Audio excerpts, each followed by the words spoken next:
And there is a male teacher. And I'm in Form 2 first term. Who wants me to bend for him to hit me on the bottom? I told him, no, sir. So when he realizes that I'm actually refusing, he comes for me and I run away. And he chases me across the field.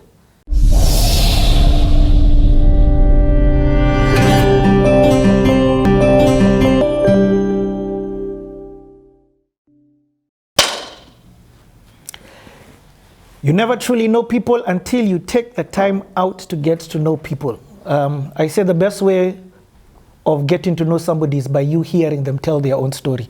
It's an honor and privilege to have Honorable Martha Karua with us, sharing her life journey and also sharing the history of Kenya with us. So share this one with as many people as possible. Let's continue with the story, Martha. Yeah, so I told you I went to 2 boarding schools.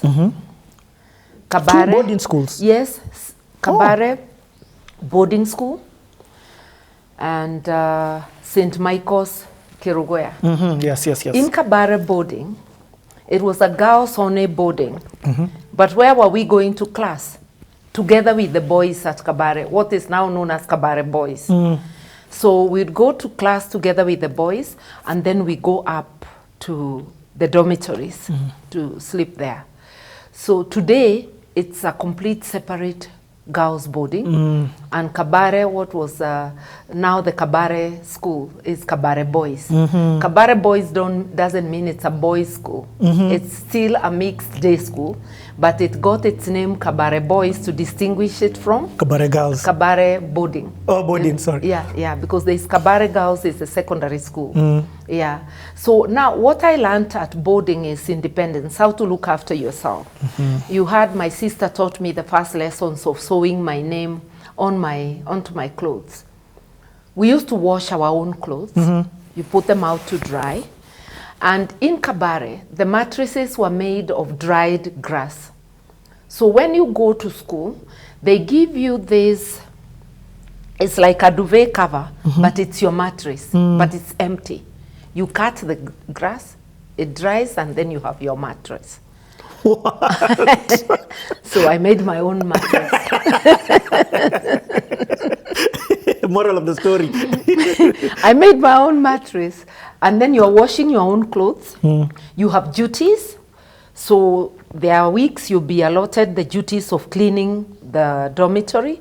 There are those who are cleaning the dining. There are those who are cleaning the toilets. So the duties revolve. And you're also collectively cleaning the compound. Yeah. So you're not just sitting idle.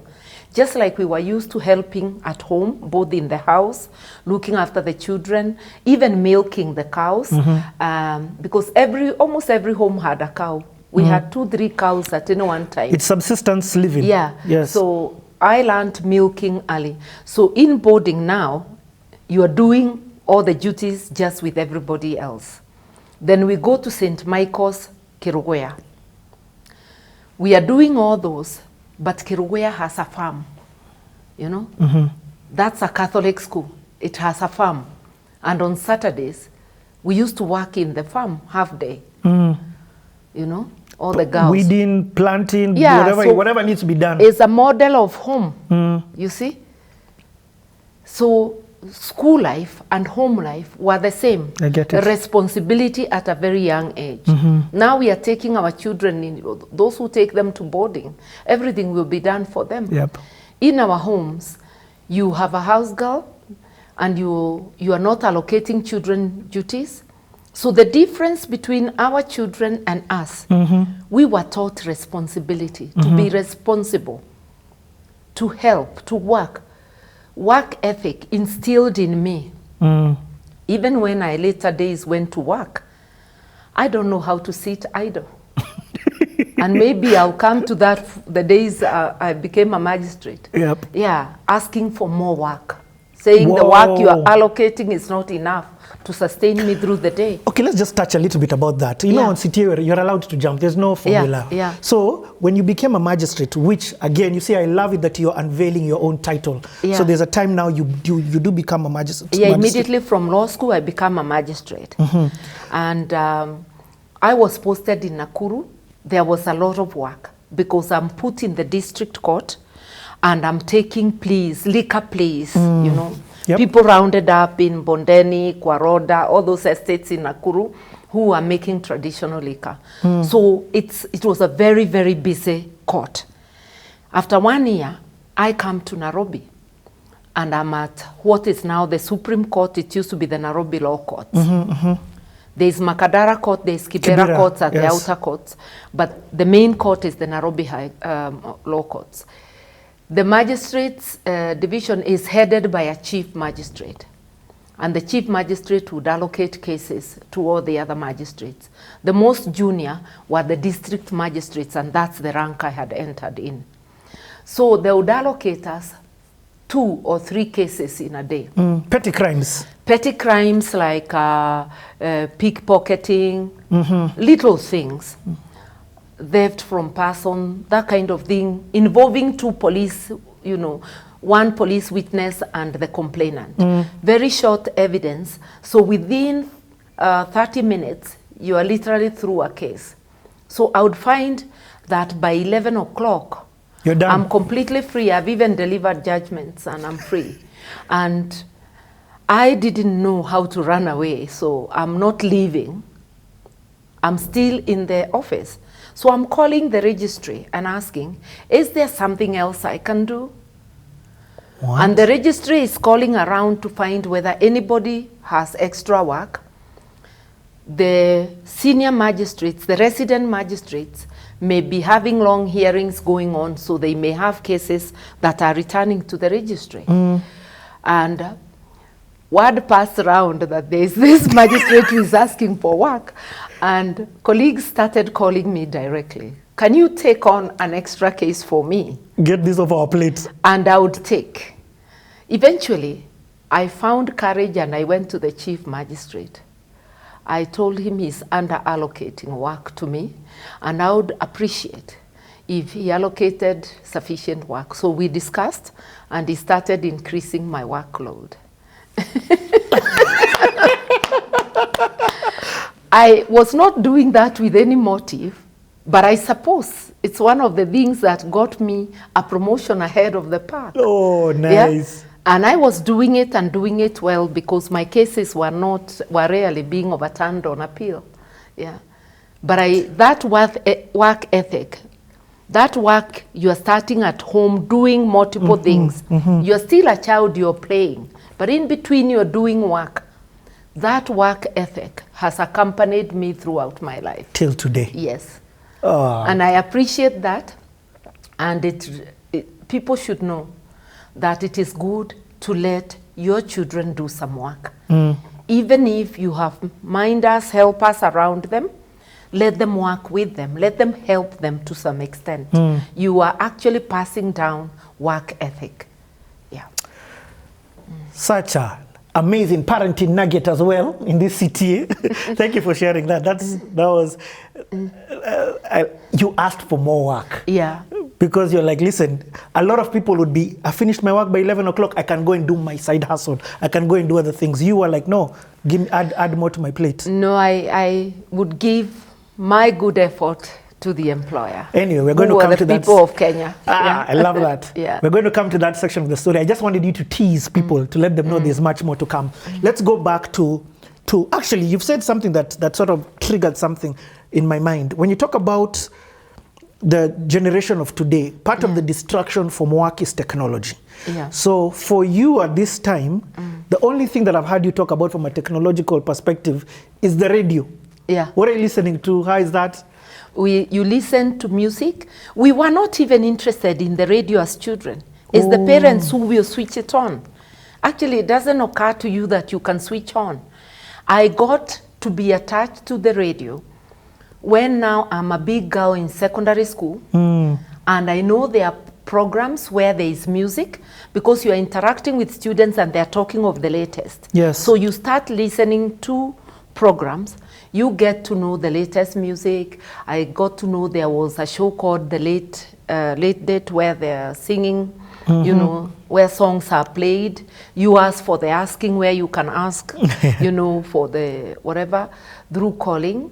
Obviously, there were no phones where we were. So oh, that's why they called it Yours for the Asking. Yeah. It was a request show you where can call request, and there's no mobile phones. So no, those who could, I doubt that many people called, but that was the name of the show. So you listen, you know, and that was my only attachment. And later on, when I'm around Form 4, I got interested because my parents used to tune in, Leo Katika Bunge. And I started listening to the program as well. I would love it. I would hear people, the way people debated. And what? You start getting the recurrent names, you know, interesting names. You hear what they are saying. Like there was this man from Kitui, Chief James Kitonga. Just hold on. There's an audience that watches this that may not understand Swahili. Yeah. So when you say Leo Katika Bunge, you're talking today about in Parliament. In Parliament. Yes, so, and there was only one radio, Kenya Broadcasting Corporation, KBC. So that's what we are tuning into, to listen to today in Parliament. Leo Katika Bunge. And I would hear names, and I remember I would hear of Chief James Kitonga, and I would listen. The name used to come recurrently. Those are the people debating a lot in Parliament. And what was interesting is that he's being called chief. I know there's a chief in my village, but this man is Chief James Kitonga. Yes. Later on, because I came to know the late Zamba Kitonga, who was a chairman of Law Society and a chairman of East Africa Law Society, a senior counsel, and a friend, a person I knew. Yes. So I came to know the father was called Chief James Kitonga because he had been a chief before becoming a member of Parliament. Yeah. Yeah. Okay. Wow, there's a lot. Let's come back into high school. Okay, let's transition from class 8 to high school. Because I've seen the work ethic that came as part of the school culture.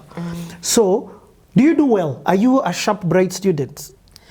Yes, I'm doing. The first years, I remember doing well in English. And that's perhaps why I've remained with affinity to my English teacher. Yes. I go to boarding school, and I start doing really well. You know, I'm among the top students. But what happens? I don't pass well my KCPE, so I don't get to go to a government school.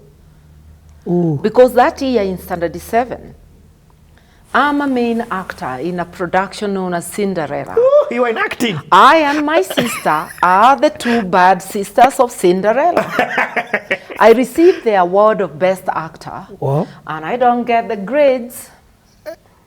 So, first of all, you are an actor. Sister Graciera could not believe that I was not among those who got top marks in KCPE. So she is swearing I have to repeat. She has to see what went wrong.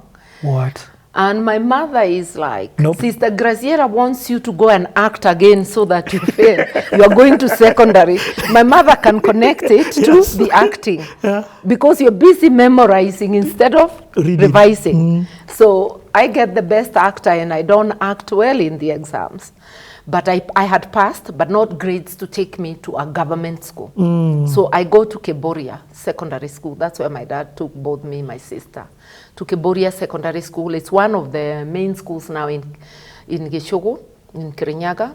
But that time, it was what they were calling a Harambee school, meaning it's a parents' initiative. Okay?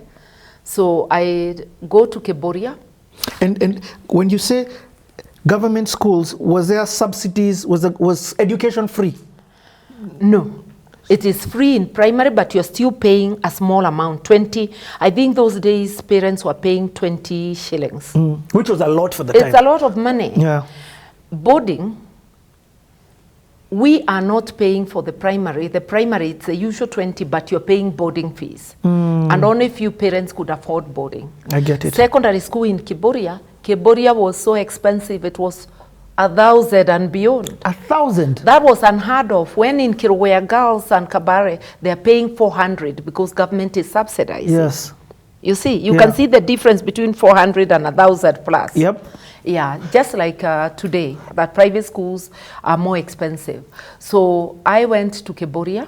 And just before you get to Kiboria, the president had, I'm trying to remember, some initial 3-plan program. What he entered to... poverty, he was fighting against poverty, ignorance, and disease. So ignorance, that's where education comes in. Ignorance, that's now I'm there to fight ignorance in school. Yes. And my parents are fighting poverty by planting tea and coffee. Coffee? Yeah. My place is up. There was still coffee, and there's still smatterings of coffee. Yes, but coffee does well from Kabare downwards because it's warmer. But we had, as I grew up, we had both tea and coffee. Okay. And I participated actively in planting tea. Wow. Especially when the tea planted in plastic bags, incubated in plastic bags came, we would fill those bags with soil, and then tea would be planted. So part of my dad's tea, it's me who planted with my sister and the others, who incubated before the planting. So poverty, ignorance, and disease. Parents are fighting the poverty, children are fighting the ignorance, and disease, the government through the hospitals. Okay. I must say, as I grew up, there were no private hospitals practically. It was only the government hospitals. Anything, Kerugoya District Hospital, that's where we would go.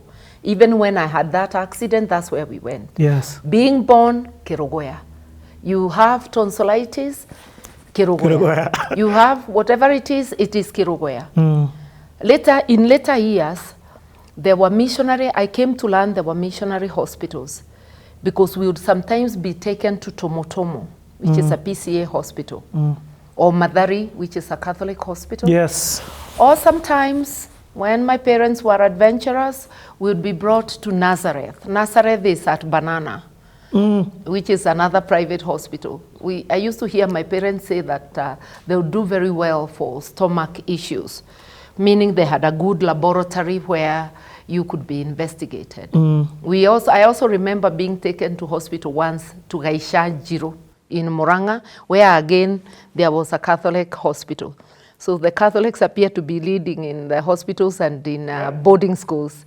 So so you go to this boarding school now? Yeah. Okay, I go to Kerugoya boarding, where I've said the routine is the same, where you have responsibilities, and we are even doing some farming half day on Saturday. And also the sister is very busy, Sister Graciera, to convert those of us who are not Catholics to Catholics, giving us books to read, a book written, Where is the Truth? But it's written by Catholics, which tells you the history of religion, and kind of like paints, which is true, that Protestants are rebels because they were protesting. John Calvin protesting against the establishment at Rome. So the history of how the Protestant church came to be. And they recruit you now to become a Catholic and to do catechism classes. I did catechism classes mainly because that's what Sister preached to us. And also I wanted to escape harassment because Sister would say those of us not Catholics are Punda class. Punda. Donkey, because she had learned some Swahili, so she's calling us Punda class. So you want to be in the favored class. So I had done catechism, and you also a little bit convinced by the history of religion that we should return to Catholicism. After all, the creed, even the Anglican creed, says one Catholic church, you know? So at this time, were you going to church though? At home? Yeah, I was born Anglican, so we are going to the Anglican church. I've even by then been confirmed by Bishop Kariuki. So I'm an Anglican who is receiving communion. But now convinced by the sister, I have done catechism in school, and I'm about to be baptized again as a Catholic when my mother discovers, and she comes and reads the Riot Act to Sister Graciera and stops the whole shenanigans, and I am Anglican up to today. Yep. Yeah. How is school? How is the environment? Friendships. I developed friendships. There was a girl, Anne Margaret, was among my best friends. We later came to meet in the law class because Anne Margaret, and like me, went to a government school. I can't remember where she went to secondary, but we later met in the law class at Nairobi University. And she got married to a lawyer. She's now Anne Bogwa. She was Anne Margaret Mwangi those days. Yeah, so there are some friendships you develop. Then a funny incident, when I went for interview at Kabare boarding in I believe 64. 64, because I went there 65. It's either 64 or 65 because it's the same year I joined. Therefore, it's 65. There's this girl I'm standing next to, and she's wearing a pleated skirt, and that's the first time I saw a pleated skirt. And I get talking to her, and she has a name that is memorable, Hoine. Hoine? I've never heard a name like that. It's a Kikuyu name. Meaning? I don't know. Okay. So we get talking, and we agree that we'll be friends when we both enter Kabare. Hoine doesn't come. Then I go to university, and I meet a girl called Hoine. And I ask her, did you ever come for interviews at Kabare? It is the same Hoine. That name is too unique. But I remembered it because you have to remember. Yes. Yeah. So I met Hoine again at the university. Nice. So those are the little things you remember. How do you find high school? Do you do well? How long are you there for the 4 years? In high school, I do very well. I do very well academically. Discipline-wise, I don't do well. So I'm being sent home every other occasion for minor infractions, either arising from talking, because I'm talkative. We are talking in class when we are not supposed to, so the prefect will write you down if it was prep time. You're given to the teacher, and the teacher wants to give you a disproportionate punishment. Corporal punishment, beating. Yeah, one time the teacher, beating was okay. We were being beaten on the hands and you accept. Okay. But there is this male teacher, a Mr. Mwangi, who wants to beat me on my behind. And that was for boys. Okay, so boys were beaten on the bum, on the behind? Yeah, when we were in primary, in mixed school, or even Kabare boarding, where now we were studying with boys but going to sleep in the dormitory as girls. So I'm in Cambodia. I've already gone through school, primary, so I know boys, only boys get hit on the back. And there's a male teacher, and I'm in Form 2 first term, who wants me to bend for him to hit me on the bottom. I told him, no, sir. So when he realizes that I'm actually refusing, he comes for me and I run away. And he chases me across the field. And we are being chased with a friend of mine, Margaret Wakaru, because Wakaru has now also taken cue from me and is refusing to be beaten. Yeah. Wakaru falls and the teacher catches up. And she's skinned mercilessly on the back. She limped for 3 weeks. Wow. Me, I go past the school gate. The gate was not closed. So Mr. Mwangi returns, and my sister and some girls drop for me 10 shillings. So I go home. I pick a matatu and I go home. Yeah. Because I can't return to be murdered by Mr. Mwangi. And the headmaster, Mr. Gomez, is away on leave in Goa. And Mr. Mwangi is the acting headmaster and he's the one chasing me. So I went home. We come back with my father. And my father enters the headmaster's room and I'm told to get out. When I'm sitting out there, I can hear them argue. I can hear my father telling Mr. Mwangi about a thing called code of conduct. The code of conduct, you can't beat somebody. And my father is telling him he cannot beat a female student on the back. He has to prescribe another punishment. They disagree. And my father says he's withdrawing both me and my sister. What? And we leave. We left. But you see, I've had a thing called code of conduct, and I've had my father banging the whatever that he can't do that. So I thank my father for supporting me. I now know it was indecent of Mr. Mwangi to want to cane me on the back as a female student.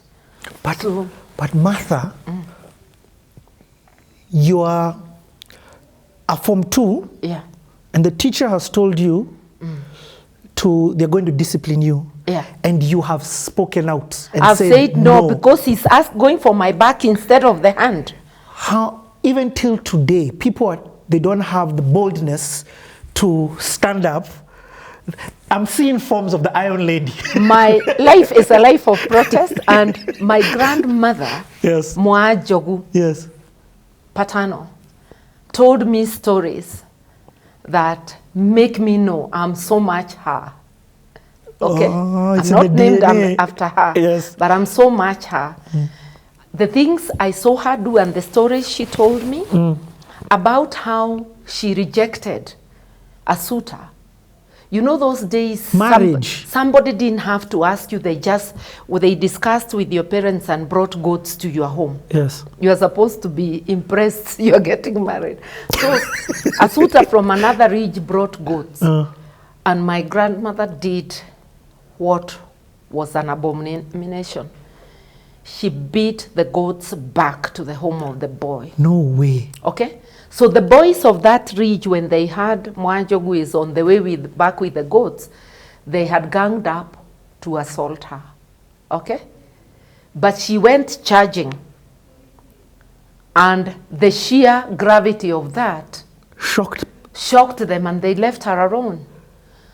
So she came back home, but only later to be tricked and married by an old man. No way. So my grandmother, the stories she told me, she stood her ground. And this is the grandmother who's with you? Yes, the one we are growing up with. Yes. Then one day I saw her in real action. The next ridge, which is now between us and the school, my auntie, her firstborn, Mwa Ruriye. Mwa is daughter of. Yes. So daughter of Ruriye, who is my auntie, is walking with her husband. And the husband starts assaulting her, and we can see. Oh. You know, wife beating was accepted. So he didn't have to wait for them to reach home. Oh, he was beating her in public. Yeah, he's just slapping her, and he's slapping her so hard my auntie has fallen. And my grandmother sees it, and she just says, that God-forsaken man is not going to kill my daughter while I watch. So she picks her mashing stick, muiduri, a big one, and a panga, a machete. And she is crossing the river going to the ridge, and I'm in tow running after her. So when she reaches, without talking, she hits the son-in-law so hard with the stick, he actually falls. He wakes up. Seeing it is her mother-in-law, he just walks away.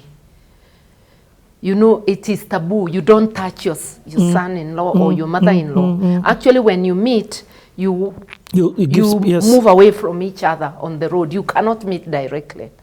In fact, one time I saw the same grandmother running, walking quickly away from a man, and I also walked quickly. I ran behind her, and she later laughed and told me, don't you know that was my in-law? What were you running about? So it was against tradition.